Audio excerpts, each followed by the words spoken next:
Welcome to another edition of the UTPA Women's Basketball Show.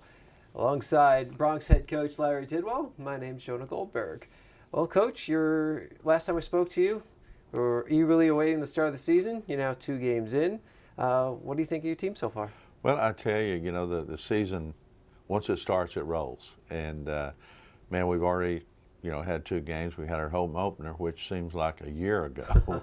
And then we travel up to Texas Tech and play on Fox Sports Southwest and get a good regional crowd. And didn't play exactly the way we wanted to. Did a lot of good things, but there's things that we got to correct, and we're certainly going to do that this week in practice.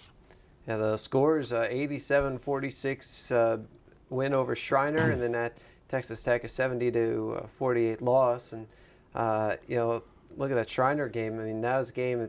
It was a little close early. They only led once, but they got within 3 at 21-18, and then Tanisha Walker scored 8 in a row, and that was all she wrote. Yeah, I mean, the thing that was significant about the Schreiner game is, we were nervous early.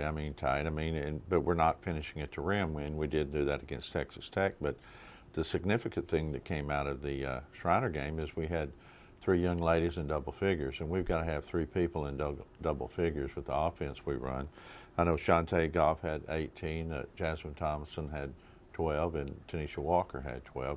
And we're going to be a little bit streaky shooters and things along that line, but we've got to have some people step up and score. And, we're going to play great defense. John Ishii's done a really good job with the scheme we have, but we got to get some people that are going to score and score in those double figures. We out-rebounded Schreiner by a total of around 30. And did a good job on the boards. We took care of the ball. We only had 11 turnovers. And then as we jump on the plane and fly to Lubbock and then, go up and play Texas Tech, 36 hours later, well, we didn't shoot the ball the way we needed to, and then we didn't rebound the ball. After rebounding extremely well, we played a very talented Big 12 team, then there's just going to be a lot of different things that we're going to have to concentrate on. But again, we did take care of the basketball, and I was very pleased about that. You mentioned Shantae Goff in that first game. She scored 18 points in 18 minutes of play in her collegiate debut. It produced an amazing game note. She was the first Bronx to score 18 or more points in her Bronx debut in 3 years. But the last person who had done that was a junior college transfer. So to find the last freshman, you have to go back to 2007 for the last freshman who scored better than 18 points in her debut. And it gets better. It was Maria Ben Erling's daughter, whose birthday was November 8th. Well, and the thing that's amazing, I know Maria very well because she's from Iceland, and recruited her. And matter of fact, signed when I was at TCU, a young lady, Helena Savetta's daughter, who played at TCU, was all-conference player many years, and now is playing in Europe.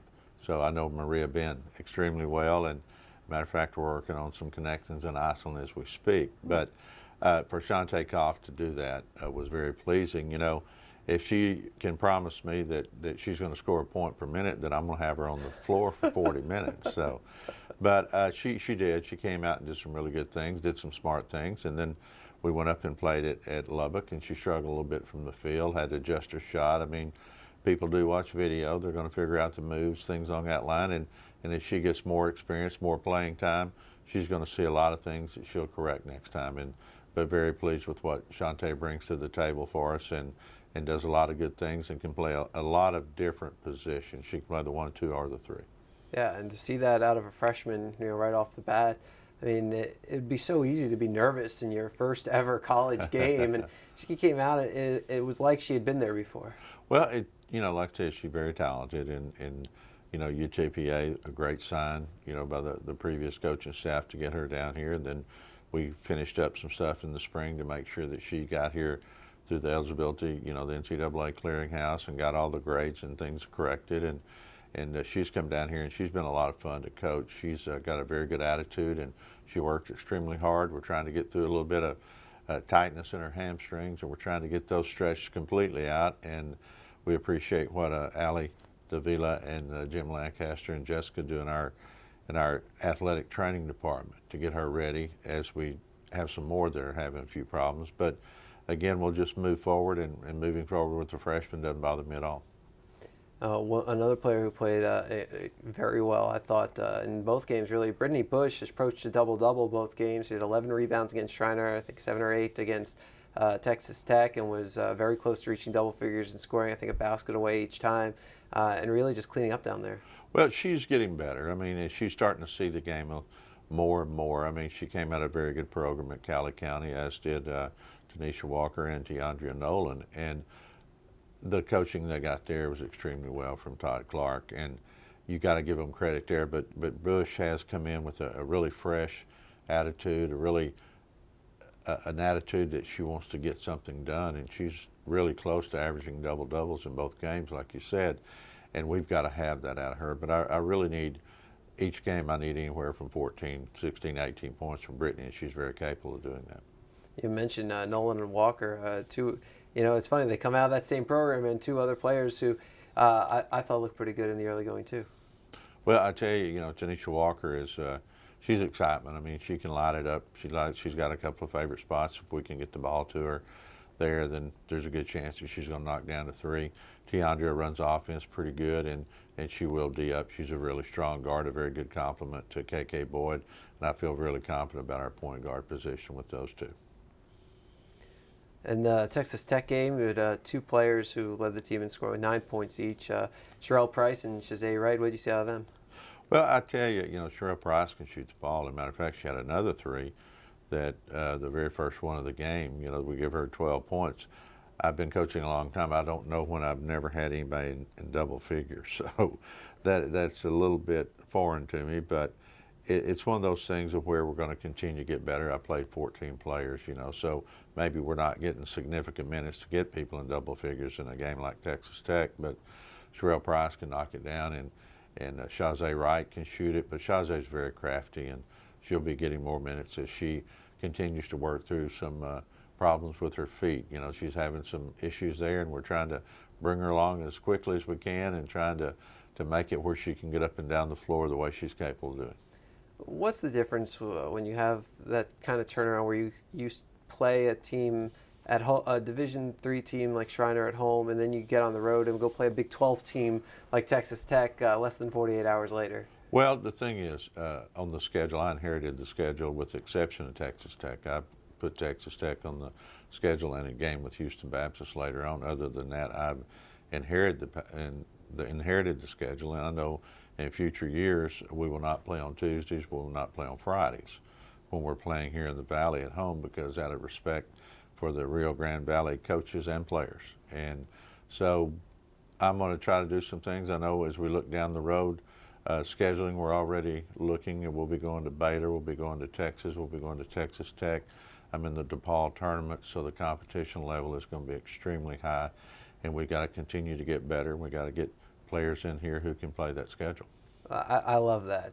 When I went to school at Boston University, and our believe the Terriers. Yeah. There you go. Kelly Yep. Greenberg head Yep. coach, and Coach Greenberg always put together these murderers row schedules, and we'd go play all these tough teams. And what's happened was by the time we hit the conference, it was like, well, this is nothing.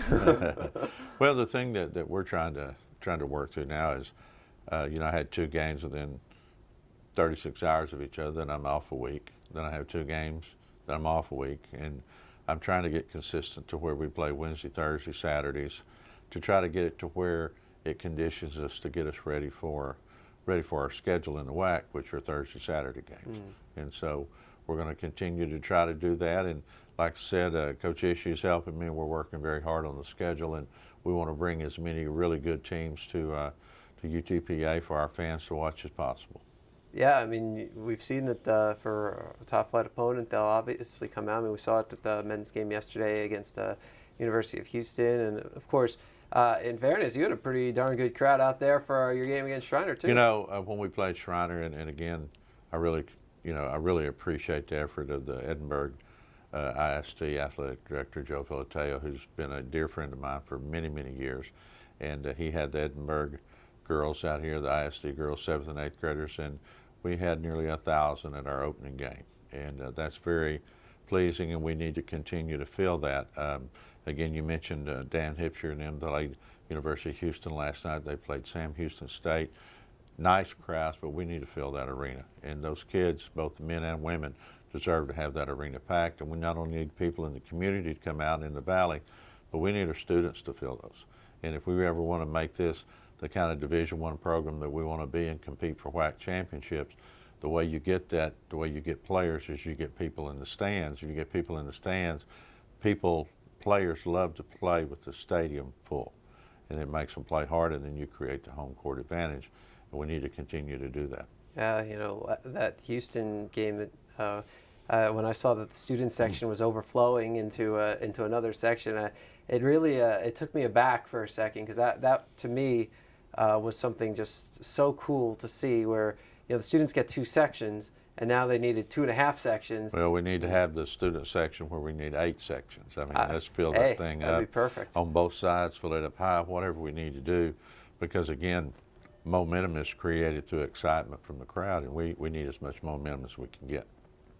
Well, right now you're forced to wait before you see what kind of momentum you get. As you get, is it 9 days between games? You don't play again until Tuesday against Texas Lutheran, and then you get a day off, and you play Thursday against VCU. And what do you do with all this downtime? Well, one thing is, it will not be downtime. I promise.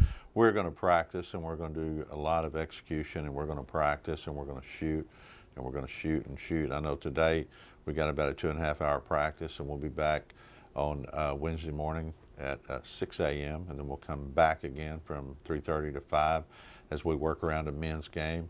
And then Thursday we've got another 2.5-hour practice, and on Friday we'll go in the morning and afternoon as we work around the UIL volleyball regional tournament, which is on our campus Friday and Saturday. Then as soon as that is over on Saturday, we practice from 5 to 7:30 on Saturday night. And that's, you have to jump, you have to move, but you don't mind doing that when you can bring a great event like a regional volleyball tournament on your campus. And then later on we'll have both girls and boys regional tournaments for the University Interscholastic League, and what a well-run organization that is. The state of Texas is so fortunate to have UIL to set up all these playoff scenarios, situations, sites, things along that line. And kudos go out to Charles Brydup and his group at UIL for doing it, and doing it first class. Yeah, they do a great job. And I remember last year at the basketball games, I think I was on the road with one of the teams during the volleyball, as I will be this year too. But I remember during basketball, the packed crowds and just great atmosphere. The Fieldhouse has played home to other playoff games for basketball and perhaps volleyball in the past as well. I've ended up at a couple of them when I was in a past life. Right. And it's always a cool experience to see the place packed as 2 of the local teams go against each other, and watch as city lines are drawn. One side is Weslaco purple, one side is Harlingen red, or something like that. And yeah, it's very good to see the competition down here, the excitement, the momentum, the way that the people support in the Valley extremely well. And again, we like to host stuff like that on our campus. It makes everything better. Yeah, it certainly does. And now, your team facing Texas Lutheran Tuesday at 7 p.m. at the Fieldhouse. And since you have so much time, when do you start to look at Texas Lutheran? Have you already? We've already looked at them. We've already looked at Virginia Commonwealth, that we play right after them. I mean, you're always trying to stay ahead of the posse, and we're trying to stay in front and make sure that we get a good read on the people we're playing. And Texas Lutheran scored quite a few points in their opener against Abilene Christian, and then Virginia Commonwealth, very long, very athletic. So we're going to have our hands full on both of them. But again, our kids are athletic, and we're long, and we can shoot. So they're going to have their hands full with us, and we're going to really try to play with intensity, and especially with the fact that we get to play at home, and that's always exciting. In the Shriner game, you managed to get everybody in. Literally every single person who was wearing a uniform got to come into the game. How great was that for you? Well, it was good. I mean, you got everybody involved, because everybody works hard. I mean, not only on the floor in the classroom, but community service. Community service-wise, Jonah, we already have over 1,000 hours of community service by our team. Wow. And it's something that I'm very, very proud of. And we've been in that since April, not since school started, but Right. since April. But it's something I'm very proud of, and we're continuing to get in the community. I've had my girls in the community around 20 times. And personally, myself, coaching staff, everything, we're approaching 90 different times that we've been in the community, whether it's a business lunch, whether it's a breakfast, whether it's speaking at the Rotary Club, Lions Club, things along that line. We want to be active. We want to be a part of the Valley. The Valley is very important to us. UTPA is very important to us. And we just want to do what we can to let people know we have a great university, and we have very competitive women's basketball teams and men's basketball teams. And thinking above that too, just also special congratulations to our men's and women's cross country who went up and ran extremely well at the WAC championships last week. X-Man Xavier Richardson has done a very good job with our cross country teams, and I really do appreciate the efforts of our cross country team. And then our tennis teams are playing extremely well. You know, Stephanie Vallejo has had a very good fall, and her girls have played well. And Brandon has got his team rolling on men's tennis, and then both Coach Fosdick and Coach Lopez have had very good falls. As a matter of fact, I know Ophelia's team just won the Ocelot Open over at South Padre Island, and we had one of our girls, Natalie Bernal, I believe, won the overall championship, individual championship, while the team won the championship. And so you just love to see really good things happen for UTPA athletics, and it's we're just supporting everybody. I want to make sure that everybody comes out and appreciates the efforts that these young men and young women give for the Bronx. So does that mean this weekend, when you're in between practices and everything else, you're going to be dialing up to 956sports.com to follow the men's basketball team? We do that all the time. I mean, I just think of the ways, you know, and I appreciate, Jonah, what you do, but the ways that we're covered. I mean, we're covered on Facebook, we're covered on Twitter, we got 956 Sports, we've got Time Warner Cable, we got Comcast, we've got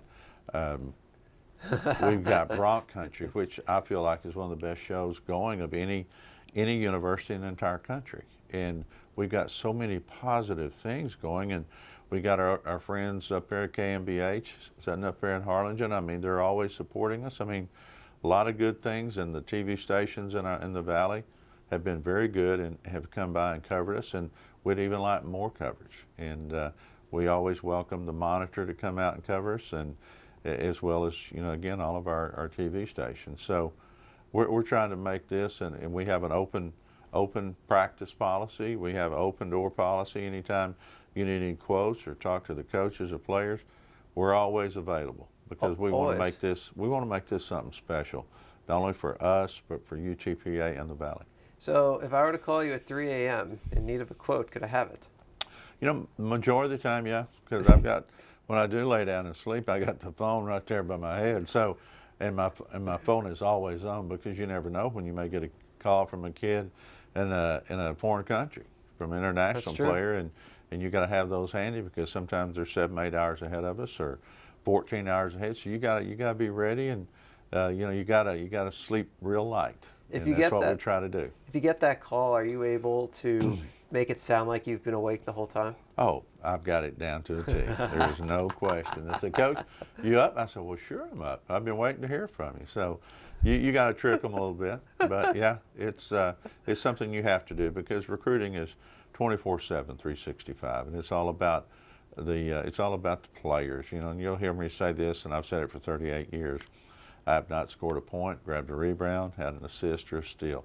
It's about your players, and you always want to have your players who are going to play hard and do right in the classroom, do right in the community. You got to schedule properly, and then you got to add coaching in there somewhere. So those three factors lead to winning championships, and we're trying to do everything we can to be a program that is going to compete for championships. Well, coaching is one thing you certainly have. Lots of experience for you and on your staff as well, with Coach Ishii, Coach Anderson, Coach Burleson, and yeah, I know we have a situation where I have the youngest coach in Division I with Hannah Burleson, and then I got the oldest associate head coach in Division I, because John Ishii's about 105 in dog years. So, Well, I've been watching the but John Cardinals in the World does a Series. great job. There, ages him. And boy, what a great addition Anthony Anderson has been to our program. So Mm-hmm. we're very fortunate, and we do appreciate what is going on at our university because, again, it boils down to you're only as good as only as good as your administration wants you to be. And Dr. Nelson and our athletic director King, they want us to be good. So they're doing the things necessary to keep building this program to where we're going to compete for championships in the WAC conference. Again, the WAC conference, one of the strongest, most traditional conferences in the history of the NCAA. Coach Burleson, after the Shriner game, or even maybe the next day, has she said anything about beating She her hasn't. She played team? at Shriner. She's never said a word. She didn't. I think she knew one player or things like that. But she does have ties to Shriner because she did play there and had a nice career before she had a knee injury. But again, it goes back to we're writing that paycheck for her, so Yeah. she was all Bronx. I promise you. It's funny. Before the game, she came over and grabbed a set of game notes, and she was just looking through it. And I told her, "Hey, go to page. I think it was page 4." And she does, and she saw her name in there, and she got this smile ear to ear, because it mentioned how she had played at the field house the last time Shriner had been in town and scored a bunch of points, got a few steals and assists. Right. Yeah. I think her freshman year she was the conference newcomer or freshman of the year. So she's got a good background in basketball. She does so many different things for me that includes filling out all the forms that we have that are necessary with the University of Texas system, but handles our travel, and that is such a big time, and she does all my paperwork for recruiting, and she just does a tremendous job for us. Very happy to have her. And you'll get to learn about Coach Burleson on Bronc Country 1 week from tomorrow, or I guess 1 week from today, actually, based on when this show will be online. Right. So there's a great story about Coach Burleson being the youngest full-time assistant coach in NCAA Division I. It airs on next week's edition of Bronc Country, which you can see here at 956sports.com. You can see a Time Warner Cable Sports Channel every Wednesday at 6:30 p.m. Comcast Sportsnet Houston every Friday at 11 a.m. Throughout the week on McAllen Cable Network and Far Television, and of course, as always, at UTPABronx.com. Is that enough for you? That's going to be good. Come out and watch us play, because we're going to, one of my favorite sayings that I always try to end up every with when I talk to them in the locker room is we're gonna fight them till hell freezes over, and then Jonah, then we're gonna fight them on the ice. So we're gonna do that, and hey, go Bronx. Go Bronx. The Bronx are back in action on Tuesday. They take on Texas Lutheran at the UTPA Fieldhouse. It's a 7 o'clock start, and we'll tell you more about that as well as the Bronx game against VCU on next week's edition of the UTPA Women's Basketball Show. He's Bronx head coach Larry Tidwell. My name is Jonah Goldberg. We'll see you next week right here on 956sports.com.